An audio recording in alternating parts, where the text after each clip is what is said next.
We have had a fantastic turnaround in the dying minutes here at the J. Davidson Stadium this afternoon. It's finished Altrincham 2, Chesterfield 1, and Phil Parkinson joins us. Phil, we've had some great days, some great nights here in in your seventh season with Neil Sorville, but that was something special. Yeah, I think anytime you can go toe to toe with a Chesterfield, anytime you can get a victory against the title contenders, that's what everybody's calling them, and rightly so, with the size of the club, the investment they've put in there, the football they play. It's a fantastic day, as you said, a great occasion for us, a big feather in our cap, and one that was thoroughly deserved, I felt, on the day. And let's be straight, they've got a very, very good chance of winning this league this season. No, they absolutely have. In Paul, they've got a seasoned manager. Danny, his assistant, superb as well. Speaks really well. He's come across great. They're a really good outfit.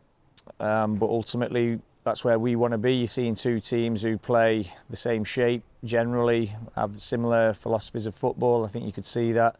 And I think a lot of teams will try and set up very defensively against a Chesterfield team who have sort of got the size, the history, the financial backing, the quality of players they have. People will rightly so stand off them at times. We didn't. We went toe to toe with them, and I felt we got our just rewards for that.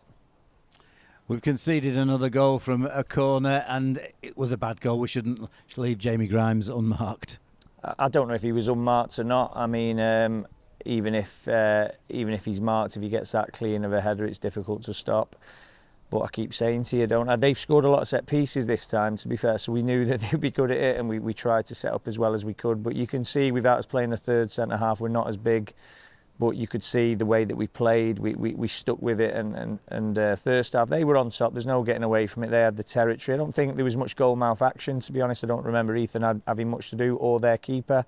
But I thought in the second half, there was a few words said, because I knew there was more to come from our group. I didn't think we worked as hard as them. I didn't think, and that is a group, not individuals. Some individuals did, and I didn't think we really showed our quality in the final third, and all the bits that we asked for at half time, the lads come through, and that's why they got the result, because they stepped it up another 5-10%, and they showed what good players they are. And the reason we got that result is, if you cast your mind back to the Dagenham game, we probably stopped playing a little bit. It wasn't a request, it's just something that they did, probably trying to protect a lead.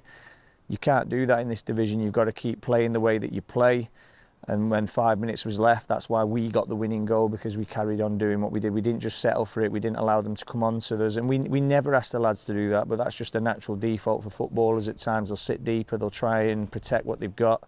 We've learnt from that, and like I said, I think that's why we got the win today.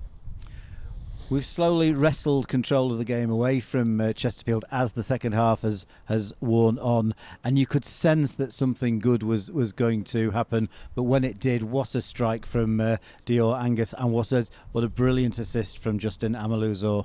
Absolutely. Dior's done exactly what you want your substitute to do, didn't he? He came on a bit like Cozzy and Justin at York. So the substitutes are working, that they're having a positive impact, and two absolutely top draw finishes, and that's what Dior's like in training. So I think you've just seen a glimpse of what he's capable of. And I'll be honest with you, if I'm Grimes and Palmer there, the last person I want to see coming on with 20 minutes to go is Dior Angus. He's very, very quick. He's quick, he's strong, and he's what we tried to recruit this time. He's got experience from the league.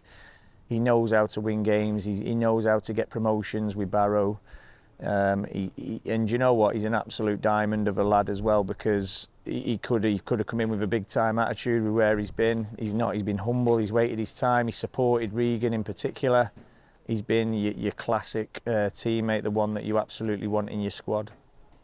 In the first half, Chesterfield had most of the ball. We've had to work very, very hard, and that's a big challenge for us. But in the second half, the fitness levels were absolutely fantastic, and we seemed to get stronger as every minute wore on. Well, let's get it right. We're playing Chesterfield. If you go to their ground and you come to ours, you can see a massive difference. You can see what they've recruited. Will Crigg, it's just on another level to us. So for us to do what we've done today, it shouldn't be underestimated. It's a massive step forward. it's what this club's trying to achieve, to go into games like this, where we would have a Wrexham and a Notts County last season, even a Chesterfield at times, and you knew everything would have to go for you. You had a puncher's chance of winning that game. I know we sort of changed that a little bit last season, we go in full time, but I felt the previous seasons in this division, that's all we had in these games. We'd still play our way, we'd still fight, we'd still tussle, but it was always backs against the wall in terms of you know it's very unlikely that you're going to get a result. Today felt different, and that's the big stride forward that we've made. Doesn't mean we're going to beat a Chesterfield every week or a Boreham Wood, those types of teams who are perennial playoff contenders, but what it does mean is we'll compete with everyone and we've got a real good chance in every game. The only thing that will hurt us this season is injuries, depth of squad, but we can't have everything. You could see today on the bench we had very Abadi or limited attacking options because we had them all on the pitch. That's the price you pay for the investment that we've done in the team. So we've invested probably more so in individuals this time. And that's the fruits of that reward that you're seeing on the pitch today. They've got to work hard, they've got to train well, they've got to do all the right things, but they're doing that. We're good at that. But ultimately, we are a thin squad and we'll be tested when we get injuries. But at the moment, we'll just really enjoy this moment. I say to the players, you've got 24 hours to enjoy it, 24 hours to get over it. We've not even got that because tomorrow we'll be in training and we'll be getting ready for Monday. And Justin Amaluzor's won the Harvey Nichols Man of the Match for the second week running, and Dior Angus will get the headlines because of his two terrific goals. But for me, Elliot Osborne was absolutely magnificent this afternoon, and we've got the player we thought we'd signed. Well, I've always known he's a good player. That's why I signed him. I had him at Nantwich. I took him from Newcastle Town, where I played with him coming to the end of my career. And he's just a very, very good player. He probably lost a little bit of confidence last year, lost his spot. I've said this a few times in interviews, but Elliot is a good player, and you're seeing it now. And he knows he's becoming what you need to be if you're going to be a big player. He feels like the main man in there. He's coming off there saying, "Don't take me out on Monday," because we've got to look at rotations and keeping the team as fresh as possible. But he's just desperate to play every minute of every game because you're seeing that. But I must say, he was outstanding today. I think that's the best game I've seen Elliot play, and I want to keep saying that because I feel I've said that previously to you. But I thought Sam Roscoe was an absolute colossus against Quigley today. He's given us a lot of problems in the past, and I thought Sam tied him up really well. So it was a real good battle, that, and I'm so glad the ref managed to referee the game in that way. When both teams watch it back, both forward and defender are having the shirts pulled off them, but they were tussling for the ball. They're the bits where we've asked for it. We've asked for the games to run and have a bit of flow and allow physical contests. That was a great example of a physical contest there between Sam and Quigley, and I felt Sam come out on top today. Normally you can say to the lads, go out and enjoy yourself tonight, and we'll back in training on Monday. We can't do that now because preparation for AFC Fylde starts almost immediately. What is the schedule between now and Monday afternoon? Yeah, I mean, the preparation started midweek, so we were already working on the shape and the personnel that we're planning to play against Fylde. So obviously we don't change shape really, do we? So it'll be the personnel that are coming in, so that 4-2-3-1 is our perennial shape. It's what we feel most comfortable in, and obviously we've just got to make sure we can freshen up in the areas that we need to. So we'll certainly go to Fylde with a game plan. We've been working on it already, and we'll touch on it tomorrow because it's going to have to be as much as we can an off-feet day. It's just more recovery. Lads are having ice baths now. Nutrition has been stepped up a little bit more here.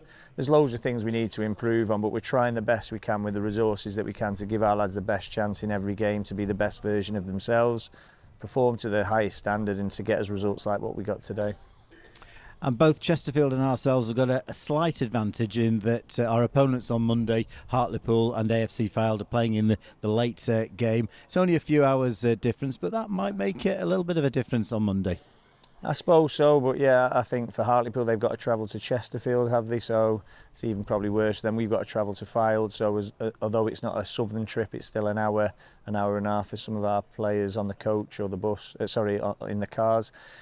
And Fylde, I've watched them a few times this time. A really experienced, well-coached, well-drilled team.